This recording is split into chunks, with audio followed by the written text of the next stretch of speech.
Good day, hello there. My name is Desmond Aubrey. I'm an independent researcher in terms of heat transfer and thermofluid uh, technologies, and I have a passion for computational fluid dynamics. I have done a lot of research in this area, and one of my topics that I've been studying towards a PhD on is the wave nature of the Navier-Stokes equations. So what I'd like to do is to actually go through this video that I've put up on YouTube and just talk through what you're actually seeing, because for a lot of people it might not make a lot of sense, but I'll talk you through step by step and let's see if we can learn something together. So first off, at the top we have the velocity magnitude plot. What this does is picks up the velocity in the x direction and the velocity in the y direction, and it then computes the velocity magnitude. And the colors, basically high velocity magnitude will be red and low will actually be blue. And below that we have the acceleration diagram. Now when we talk about acceleration, if you look at the Navier-Stokes equations and the way they were derived, we talk about, let's call it the total acceleration. Mathematically we talk about the total acceleration, and what that does, it has a time component which we call the temporal acceleration, and that's basically the derivative, partial derivative of the velocity vector with respect to time, and then we add that to a convection component. Now the reality is the way the Navier-Stokes were constructed is constructed as a force balance. It comes from Newton's second law. And so we end up with the situation where we have time in the temporal part of it, so the temporal acceleration, and then with the convection part actually implies the spatial, the movement in space, the acceleration in terms of space. Okay, so you've got temporal as well as space components. And these are actually components of force. It's a force balance. But what happens is we then divide by the mass at any particular stage. And what do we have? We know from Newton's second law, F is equal to ma. So if we divide F by m, we end up with A, which is acceleration, the total acceleration, which implies the total force balance, because they're proportional to each other, just the constant of mass is there. So if we understand the acceleration diagram, we're going to get a pretty good handle on what the forces are and what's really going on. So first of all, what we have, if we just follow the cursor, if it makes sense, we have an object, in this case a cylinder. This is a two-dimensional plot. It's a cylinder, so we're constraining movement in the plane, if you want to call it that, two-dimensional plane. And then we have it sitting inside a duct. Now, to the best of my knowledge, I've not seen much work in this area at all, and it's been my passion. I've been trying to understand what is behind turbulence, as we call it.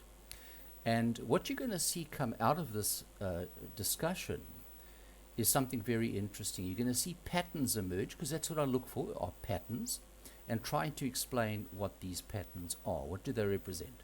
So let's take a walk through the simulation. The first part is we've actually got to get this velocity. We start at time zero. The velocity starts to move through. The velocity field moves through, moves through, moves through, moves through.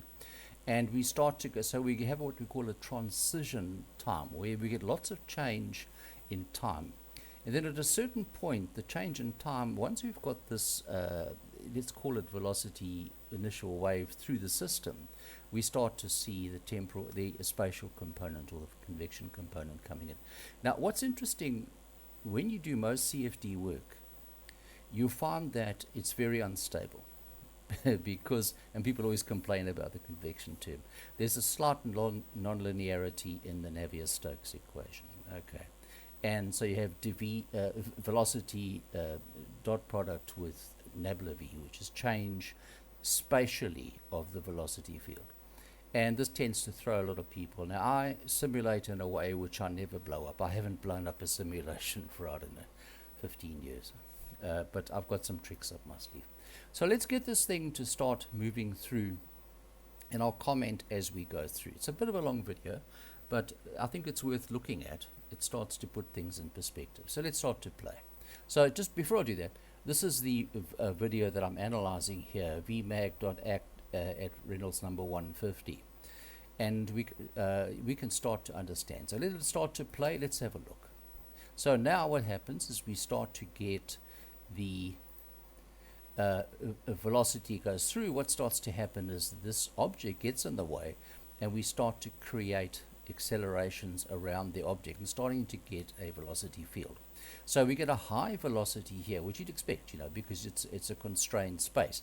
And behind it, we have this very nice shape, which is actually very, very low velocity. But if we look at the acceleration diagram, you start to see an interesting, in other words, there's a lot happening at the front here, obviously because it's stopping, acceleration or forces pushing back. This object is pushing back against the flow. And then you'll see as this accelerations here start to move, and they'll move down and they'll start to change shape. And what it does, it keeps going symmetrically up to a certain point, and then we start to lose the symmetry. It starts to break symmetry. Okay, until then it's balanced. So let's carry on a bit further. And here it goes, here it goes, here it goes. And you start to see things happening over here. They still look fairly even. If we look at it over here, we start to see the structures still look fairly nice and even. Nothing's gone silly yet. We start to look at these fields here. Still everything seems to look okay. The rest of the flow field is already advanced down here. And let's go a little bit further. And continues. It still looks fairly symmetric. We start to see symmetry here still. This flow field looks quite nice. If you look at both of them, it doesn't look like there's much change. This is the kind of plot you often see in people's CFD work, and people get a lot of pride in plotting these things. But the reality is, what are you trying to really get from it? All right. So I've built up the theory understanding the accelerations because that makes sense to me. If I understand accelerations, I understand forces. So let's carry on a little bit further, and let's see what comes out of it. So it's tracking now, tracking, and then suddenly what we start to see is an imbalance between the top and the bottom. That's telling us something. We're starting to break symmetry. So a concept certainly in not chaos theory, but certainly in physics, is things stay symmetric. Once they break the symmetry, we start to get something interesting happening. All right. So let's, by the way, before I continue, I don't know why this thing keeps coming up with pictures, but if you, most plots, people talk about a steady state. Now, in reality, in a flow like this, there is no steady state. This is a transient analysis. And if it doesn't stabilize and stay something like that, or with symmetric flow fields, then we'd say, well, it's not, there is no steady state solution. So at universities, very often what they do is they say, okay, fine, we'll drop the dVdt component, the temporal component, and then we'll just work with convection. That's not physics. That's not physics. And we get some really dumb answers. And so pretty pictures, but it doesn't tell us much about the physics. All right. So let's go a bit further, and let's see what happens. So now we're starting to see things starting to get quite rapidly changing over here. We're starting to see interesting wave formations forming. Top and bottom are no longer the same, and we can actually see a change here. This part here starts to change shapes, and we start to see lumps occurring, velocity high spots, if you want to call it that. But certainly in the acceleration diagram, things are no longer symmetric at all. So the forces are not symmetric. And then you start to see further. Now you start to see some patterns emerging. All right. And you see patterns starting to, lots happening here. We're getting areas of high force, okay? And look what's starting to happen here. Very much a broken situation. It's now moving into another state. Okay, this is the what we see whenever we get to a dynamic system. We get different types of dynamics that emerge, islands of dynamics, if you want to call it that. And so steady state, it may be one of them, but in the transient analysis, you start to get a number of different states, and then it kind of stabilizes on something. But that's not a steady state. That has a time or a temporal component built in. So we see all this happening here. Things are changing in time and in space. Let's just carry on. So here we go, carries on. Carries on, and now we're starting to see some interesting things occurring. We're starting to see some round shapes occurring at the back here. All right, what are these? In the center are very, very blue spots, which means, in fact, you're going to find out later, these are actually singularities. In other words, they're a center of something where we have zero acceleration. The forces kind of cancel each other out. And around them we have something, all right? And at this point, the velocity diagram is the velocity magnitude is starting to give us all these chunks that are flying off it. Most analyses, we see this stuff, but we never look here because we just haven't, nobody's built these equations. I build them and then I actually put it into my simulations and force it to give me the answers. You see, when you run a simulation, what are you getting out of it? In this kind of thing, we're getting x velocity, y velocity, pressure, and time. And from that, we can build all the equations that we need. And then we can just analyze them visually. So what I do in my simulation work is I analyze what am I seeing? It's a visual experiment.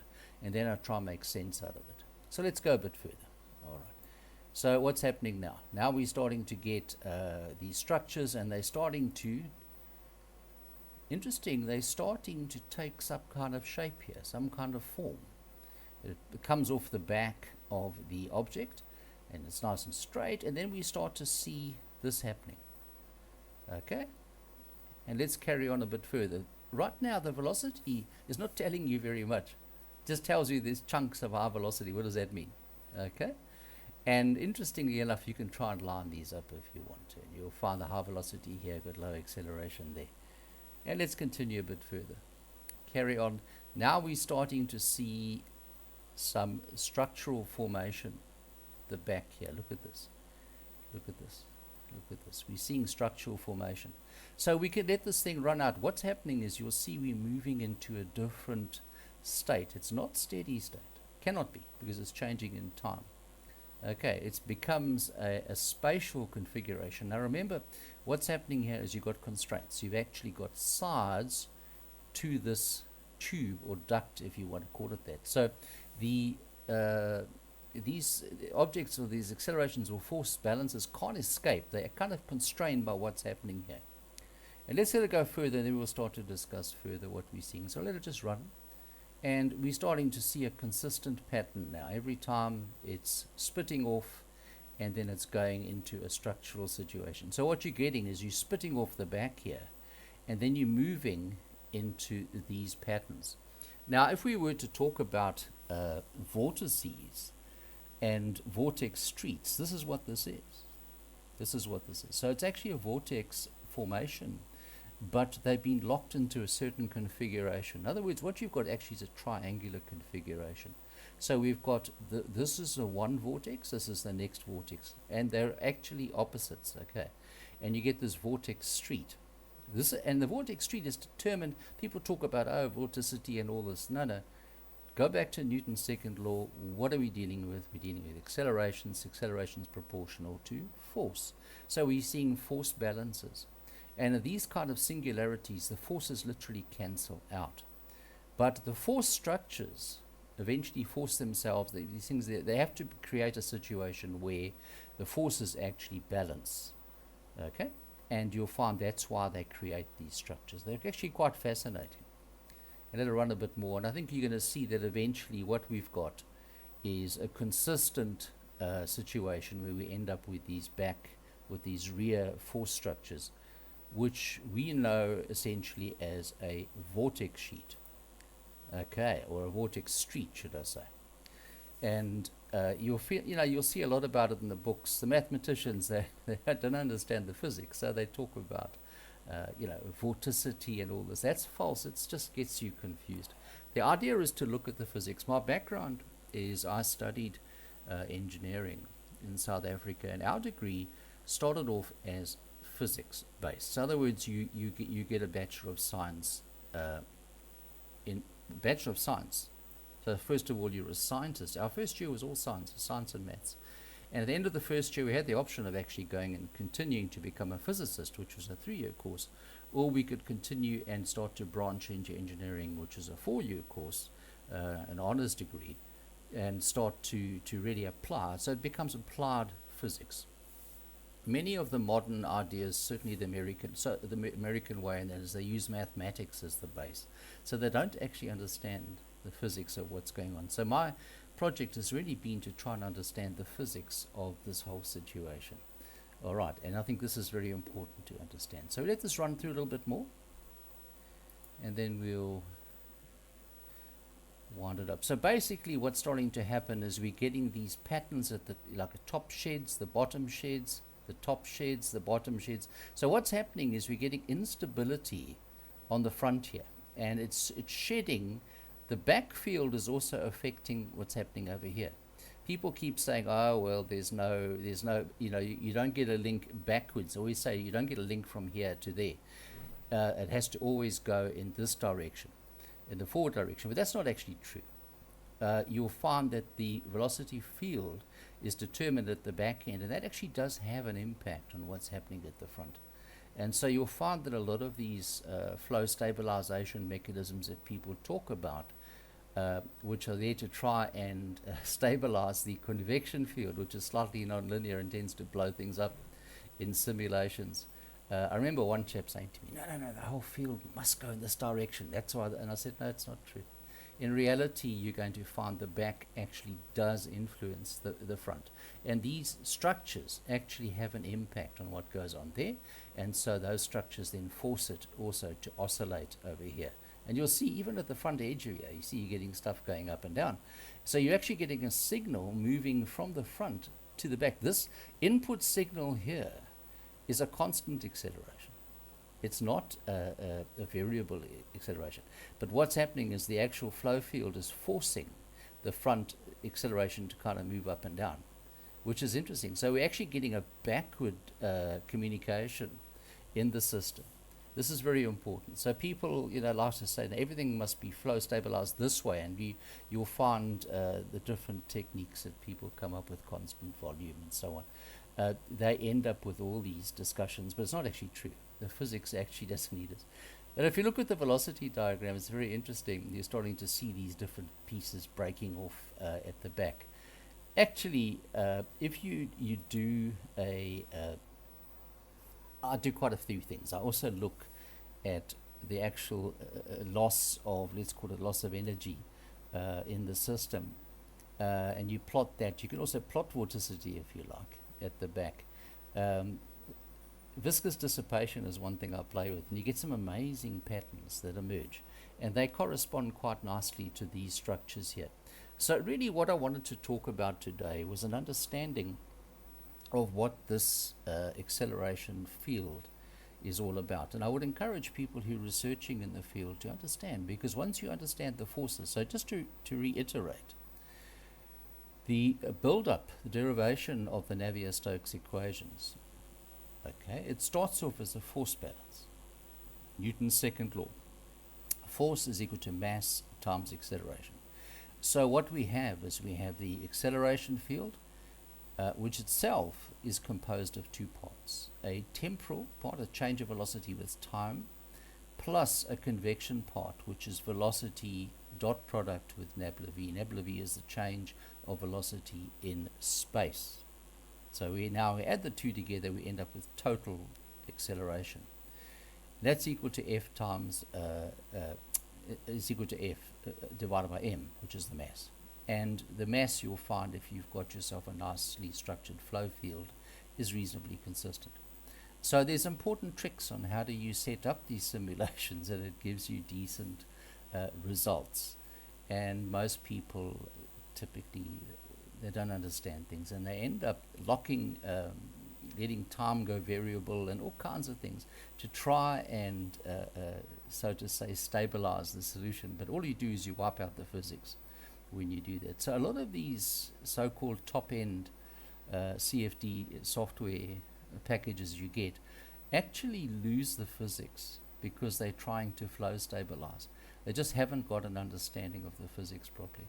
And so when I got into this work, I started to experiment to get to a point where I wanted to understand the physics and the flow fields. And as I say, once I got that sorted out, I didn't have any problems after that. I didn't have any blow-ups. I didn't have any silly situations that occur, like most people have. Okay, so I don't get all that. So what I'll do over a period of time, I'll put in a little bit more discussion behind some of these flow situations, simulations that I've done, and talk through what's going on. You'll see I've also got, just for a punt for some of the work, I've got a website called Raretech SEA.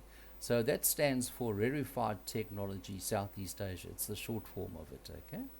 And this, I've been in this game, heat transfer game. I've been in the game since 1985 or just before. I've been all over the world. What happened is I studied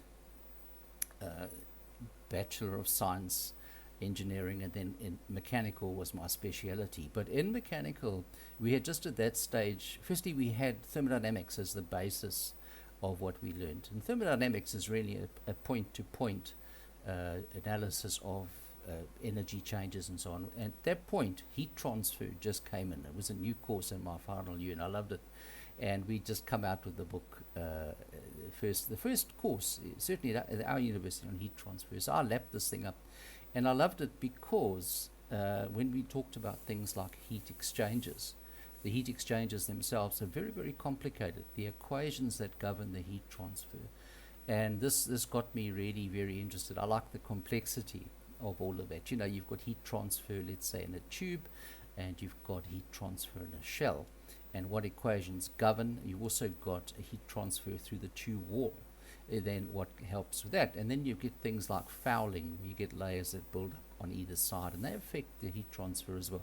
And the heat transfer equations are actually nonlinear. There's three equations really involved. And I'll do another series on that and discuss what we call heat balance and so on. But this is my speciality, so I consult in this area. I've been, in my earlier years, I've been around the world a lot at one stage, through over 36 countries. And so, but at this stage, I live here in Vientiane in Laos. My wife is from Laos, and COVID came along, and it actually hit me very hard. I had COVID Delta. I was teaching in a very high density situation, and I ended up with a very high viral load, and it hurt me actually. I got very damaged by COVID-19, and then followed by long COVID, and I was essentially almost my legs were paralyzed for about 9 months, and I recovered, and I've had to fight my way through it. So life has its adventures. So it means that I'm home based now. I can't travel like I used to travel before. So I've kind of been putting a lot of time in now into a lot of my research work and so on. And I've written papers on some of these subjects, and you can look it up under the wave nature of Navier-Stokes equations, and look up under my name, Desmond Aubrey. Vixra, for instance, I put stuff up there. One of my reasons why I put Vixra, and also there's a few others I put my information up, is I don't like all the censorship that you get from these, what would you call it, these publishers, because they make money out of you. You've got to pay a lot of money for you just to get your paper published. And then you've got people who really don't understand the subject. And when you're breaking new ground, people don't understand, and so they try and cut you back and start to control what you're doing. And it's just not possible to break new ground like that. So I publish openly, because at some point it will make a difference in the world, but not through this peer review. How can you review through peers when your peers don't understand what they're doing? It just makes no sense. They get frightened, and then they try to put you into what they understand, and it doesn't make sense. So we can play out the back end of this movie. Let's just see if it still carries on. And you'll find it's moved itself into a situation where we've now, we've got effectively a regular pattern geometrically up in this area here, geometric pattern, but we've got time variation up here. So this is the true acceleration or total acceleration. Okay, so for this situation, there is no steady state. Steady state would imply there's no change in time, but there are changes in time. So I would say to folks that learn at university, tell your professors that you must do transient runs. What is a transient run? It's actually doing a snapshot in time. So it will add a certain time step, a certain time, it will take a snapshot for you.